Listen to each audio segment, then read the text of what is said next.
Hi guys, what I've learned from Bruce Lee Part 3. Now, as you guys may have read, it's how I've used the Bruce Lee 1-inch punch against Dutch kickboxers. Alright, now this is not the traditional 1-inch punch where you're this close, although the punch does end up in this position before impact, with the gloves on, of course. This is not to be done ever without gloves. This is only pure with boxing gloves, not with MMA gloves and not without gloves, not for street fighting. This is purely for stand fighting with gloves. Okay?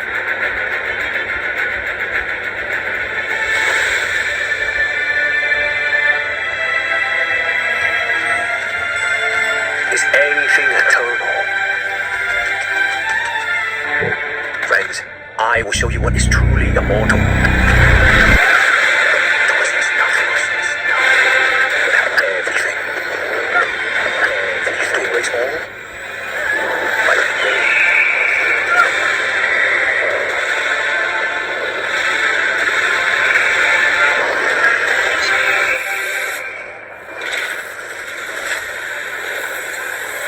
Now, this trick, how I would do it, some of you might know a version of this.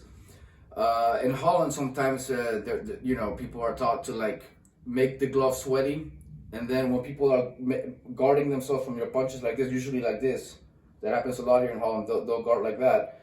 You basically punch through that guard like this with the sweaty glove. Now, what I do is the following. I'm always kind of a show off, and I always try to intimidate people. So what I'll do a lot in the Dutch gyms here, what I used to do is, first of all, I'll do the splits a lot so they get scared. But one of the things I would do is pump my body up, because usually I'm more built than most guys, and I'll put coconut oil all over my body, or baby oil, but most of the time coconut oil, to make my body like look shinier, but also so I could make the gloves wet without needing to be sweaty. So even early on in sparring, my gloves would already be slippery. That said, they guard like that, which is just common sense, guys. Look, it's a vertical line, right? And most people, when they punch horizontally, so their hand is horizontally. So what I do is I keep my guard here a lot. Like, I keep my hand low because it's just faster to punch like that. So what I'll do is I'll keep my hand completely straight, like a finger jab, completely straight, and then like pushing the glove outwards, so the glove ends up kind of straight, more in a straight line.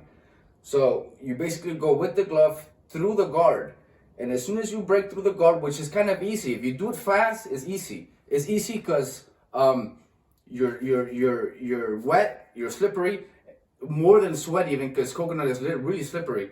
And then you go right through the guard, and as soon as you break through the guard, you'll feel it when the glove goes right through them. Through both gloves, then you basically do the 1-inch punch. Boom, you punch them in the face.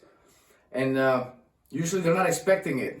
They're really tight here, and they're kind of sort of a little bit relaxed. So when you do hit them like that a few times, they're going to start to get motivated to back up when you throw jabs.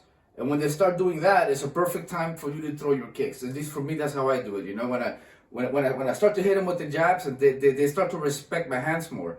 A lot of times they see me doing splits and they see me kicking and they think, oh, this guy only knows how to kick. But as soon as I start punching and kicking them, I throw in low kicks and jabs and they block and I go through their guard, they have this look on their face like, what the hell just happened, you know? They almost can't believe it most of the time. But that's basically how I do it.